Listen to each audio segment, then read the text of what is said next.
பிரியமானவர்களே, மனிதன் மரிக்கும் பொழுது என்ன நிகழ்கிறது என்று சொன்னால் 1 - 1. அப்ப 1 - 1 ஈக்குவல் என்னது? 0. அப்படியானா சரீரமும் ஆண்டவர் கொடுத்த அந்த ஜீவஸ் அந்த என்ன சொல்றது சுவாசமும் பிரியமானால் மனிதனுக்கு ஆத்மா இல்லாமல் போய்விடுகிறது. மனிதனுக்கு ஆத்மா இல்லாமல் போய்விடுகிறது. ஆத்மா இல்லாமல் போனவர் பட ஆத்மா எங்க நிற்கும்? ஆத்மா எங்க நிற்கும்? அங்க நிக்குது இங்க நிக்குதுன்னா ஆத்மாவே இல்லாம போயிட்டேன். புரியுறதுக்காக சொல்றேன். நம்முடைய மின்சார பல்ப் எடுத்துக்குவோம். ஒரு பல்பே வச்சுக்குவோம். இப்போ பல்பெல்லாம் அப்படியே குறைஞ்சு டியூப் லைட் எல்இடின்னு வந்துருச்சு. ஒரு பல்ப் எடுத்துக்குவோம். இந்த பல்பு எரிய வேணுமானா அந்த அதை எரிவதற்கான ஆற்றலை கொடுக்கறது எத்தனை வயர்? சௌர சொல்லுங்க. இந்த பல்பு எரியன்னா அந்த அந்த எரியறதுக்காக எத்தனை வயர் அங்க வருது?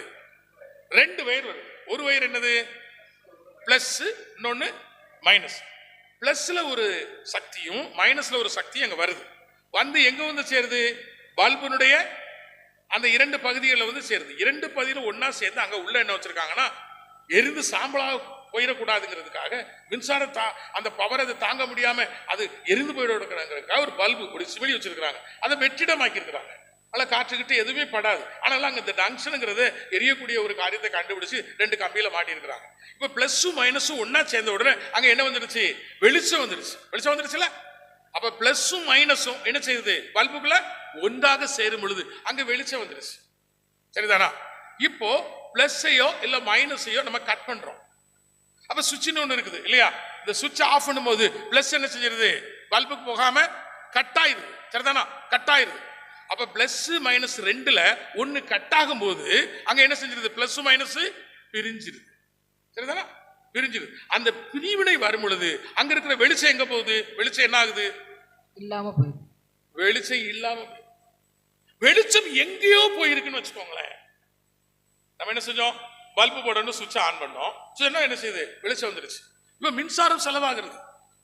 கரண்ட் பில் என்ன செய்யணும்? கட்டிதான் ஆகணும். இப்ப நம்ம என்ன நினைக்கிறோம்னா சுவிட்ச் ஆஃப் பண்ணிடணும். வெளிச்சம் எங்க போகுது? அந்த வெளிச்சத்தை பிடிச்சு இழுத்து கொண்டு வந்து நம்முடைய வீட்டுக்குள்ளேயோ இல்லையா நம்முடைய பெட்ரூமுக்குள்ளேயோ நம்ம தேவையான இடத்துலயோ நம்ம வச்சுக்கலாம் அப்படின்னு நினைச்சா என்ன செஞ்சிடலாம்? இந்த சுவிட்சை திரும்ப ஆன் பண்ணாம கரண்ட் பில் கட்ட வேண்டாம்னு சொல்லி வெளிச்சத்தை எங்கேயோ போயிருந்ததுன்னா அதை பிடிச்சி இழுத்துட்டு வந்து நம்முடைய தோட்டத்துல என்ன செஞ்சலாம்? மோட்டரை ஓட வச்சிடலாம். புரியுறதுக்காக சொல்றேன் பிரியமானவர்களே. பிளஸும் மைனஸும் பிரியும் பொழுது பிளஸும் மைனஸும் சேரும் பொழுது பிளஸும் மைனஸும் சேரும் பொழுது மோட்டார் ஓடுது. பிளஸும் மைனஸும் ஒன்றாக சேரும் பொழுது வெளிச்சம் கிடைக்குது. பிளஸும் மைனஸும் பிரியும் போது என்ன ஆயிருது?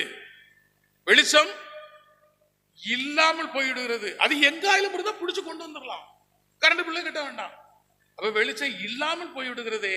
அப்படியானால் மனிதனுக்கு மரணம் சம்பவிக்கும் பொழுது அவனுடைய சரீரமும் தேவன் கொடுத்த அந்த ஜீவ சுவாசமும் பிரியும் பொழுது மனிதனுக்கு ஆத்மா என்ன பண்ணிருது? இல்லாம போயிருது. மனுஷனுக்கு ஆத்மா இல்லாம போயிருது. இல்லாம போனதுனால அவனை எங்க இருந்து என்ன செய்ய முடியாது? கொண்டு வரவே முடியாது. என்ன பிரதர், உங்க அப்பா இப்ப இருக்காங்களா? இப்படி